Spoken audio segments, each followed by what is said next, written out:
Welcome to Legal Learning Hub. Let's start today's video with few positive lines. Do the best you can until you know better. Then when you know better, do better.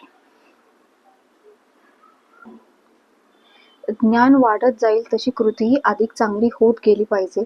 सतत शिकत राहणे आणि स्वतःमध्ये सुधारणा करत राहणे हेच यशाचे गमक आहे. आजच्या व्हिडिओमध्ये आपण डॉक्ट्रिन ऑफ पिथ अँड सबस्टन्सची संकल्पना, उगम, प्रमुख खटले, घटनात्मक महत्त्व आणि परीक्षेच्या दृष्टीने महत्त्वाचे मुद्दे समजून घेणार आहोत. डॉक्ट्रिन समजली तर केस लॉ समजते आणि केस लॉ समजली तर संविधान समजतो. A doctrine is a legal principle developed by courts to interpret and apply constitutional provisions. भारतीय संविधान समजून घेण्यासाठी केवळ कलमे आणि प्रकरणे जाणून घेणे पुरेसे नसते. न्यायालयाने संविधानाचा अर्थ लावताना काही महत्त्वाच्या तत्वांचा आणि नियमांचा वापर करतात, ज्यांना आपण डॉक्ट्रिन असे म्हणतो. या डॉक्ट्रिनमुळे न्यायालयांना संविधानातील तरतुदींचा योग्य अर्थ लावता येतो, कायद्याची वैधता तपासता येते आणि नागरिकांच्या अधिकारांचे संरक्षण करता येते. So let's begin with today's video. So the definition of doctrine of pith and substance is, it is a principle of constitutional law used to determine the true nature and character of legislation when there is an overlap between two legislative powers of a union and the state. मराठीत सांगायचं तर कायद्याचा बाह्य परिणाम न पाहता त्याचा मुख्य उद्देश आणि वास्तविक स्वरूप पाहिले जाते. The origin of the doctrine is from Canada under the British North American Act 1867. It was developed by the Judicial Committee of the Privy Council to resolve conflicts between federal and provincial legislative powers. Introduction in India. The doctrine was adopted in India to resolve disputes relating to the distribution of legislative powers under the Constitution, mainly applied when there is a conflict between union list, state list and under the 7th schedule. तर हा सिद्धांत कधी लागू होतो? केंद्र व राज्याच्या कायद्यांमध्ये संघर्ष झाल्यास, विधायी अधिकारावर प्रश्न निर्माण झाल्यास, एखादा कायदा दोन वेगवेगळ्या सूचीतील विषयांशी संबंधित असल्यास, कायद्याचा मुख्य उद्देश निश्चित करायचा असल्यास. So constitutional provisions related with the doctrine are Article 245 and Article 246 and 7th schedule. So the core principle of this doctrine are, कायद्याचे खरे स्वरूप तपासले जाते. कायद्याचा मुख्य उद्देश महत्त्वाचा असतो. अनुषंगिक अतिक्रमण, इन्सिडेंटल एन्क्रोचमेंट ग्राह्य धरले जाते. स्वरूपापेक्षा साराला महत्त्व दिले जाते आणि संविधानाचा सुसंगत अर्थ लावला जातो. तर कोर्ट ऑब्झर्वेशन, न्यायालयाने निरीक्षण असे केले की एखाद्या कायद्याची वैधता त्याच्या मुख्य स्वरूपावर अवलंबून असते, दुसऱ्या विषयावर झालेल्या अनुषंगिक परिणामावर नाही. Leading cases related with the doctrine are the State of Bombay versus F.N.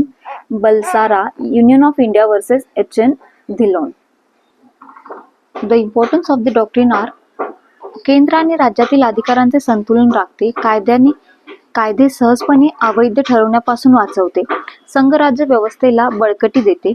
संविधानाचा सुसंगत अर्थ लावण्यास मदत करते. तसेच विधिमंडळाच्या अधिकारांचे संरक्षण करते. Limitations of the doctrine are, मोठ्या प्रमाणावर अतिक्रमण, सबस्टॅन्शियल एन्क्रोचमेंट मान्य नाही. केवळ अनुषंगिक इन्सिडेंटल अतिक्रमणालाच मान्यता आहे आणि कायद्याचा मुख्य विषय संबंधित विधिमंडळाच्या अधिकारात असणे आवश्यक आहे. Let me explain you this with an example. समजा राज्य सरकारने सार्वजनिक आरोग्यासाठी पब्लिक हेल्थ कायदा केला. त्या कायद्याचा थोडासा परिणाम ट्रेड या संघसूचीतील विषयावर झाला. अशा वेळी न्यायालय पाहिल की कायद्याचा मुख्य उद्देश सार्वजनिक आरोग्य आहे का? जर उत्तर होय असेल तर तो कायदा वैध राहील. So let's see few MCQs based on this doctrine. The primary objective of the doctrine of pith and substance is to determine the nature and character of the legislation. The doctrine of pith and substance originated in Canada. In India, the doctrine of pith and substance is mainly applied to resolve conflicts relating to distribution of legislative powers. The constitutional basis of the doctrine of pith and substance is primarily found under Article 245 and Article 246. Article 245 कायदे करण्याची व्याप्ती. ह्या आर्टिकलनुसार संसद संपूर्ण भारतासाठी तर राज्य विधानमंडळ आपल्या राज्यासाठी कायदे करू शकते. म्हणजे कोणत्या क्षेत्रात कायदा लागू होईल हे अनुच्छेद 245 स्पष्ट करतो. तसेच आर्टिकल 246 कायदे करण्याचे अधिकार. यानुसार संसद आणि राज्य विधानमंडळ यांच्यात कायदे करण्याचे विषय वाटून दिले आहेत. हे अधिकार 7व्या अनुसूचित 7 शेड्यूल मध्ये याद्यांवर आधारित आहेत. युनियन लिस्ट, स्टेट लिस्ट आणि कन्करंट लिस्ट. लक्षात ठेवायचं झाल्यास तर आर्टिकल 45 कोणत्या क्षेत्रासाठी कायदा आणि आर्टिकल 246 कोणत्या विषयावर कायदा असं लक्षात ठेवू शकतो. Which schedule of the Constitution is closely associated with the doctrine of pith and substance? It is 7th schedule. The landmark Privy Council decision relating to the doctrine of pith and substance is Prafulla Kumar Mukherjee versus Bank of Commerce. Which of the following best explains pith and substance true nature and real characteristics? The doctrine saves legislation from invalidity when there is incidental encroachment. तर ह्या सिद्धांतानुसार एखादा कायदा मुख्यतः ज्या विषयावर करण्याचा अधिकार आहे त्याच विषयावर असेल आणि त्याचा दुसऱ्या यादीतील विषयावर फक्त आनुषंगिक परिणाम होत असेल तर तो कायदा अवैध ठरत नाही. मात्र जर दुसऱ्या यादीतील विषयावर लक्षणीय किंवा मुख्य अतिक्रमण असेल तर हा सिद्धांत त्या कायद्याला वाचवू शकत नाही. म्हणून there is B option is correct. The doctrine of pith and substance recognizes that incidental encroachment does not necessarily invalidate legislation. The Supreme Court applied the doctrine of pith and substance in State of Bombay versus FN Balsara case. The expression substance refers to the real object and purpose of the law.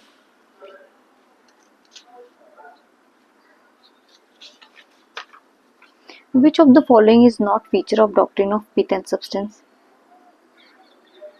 Form prevails over substance. Dominant purpose, incidental encroachment, and legislative competence are features of doctrine of pith and substances.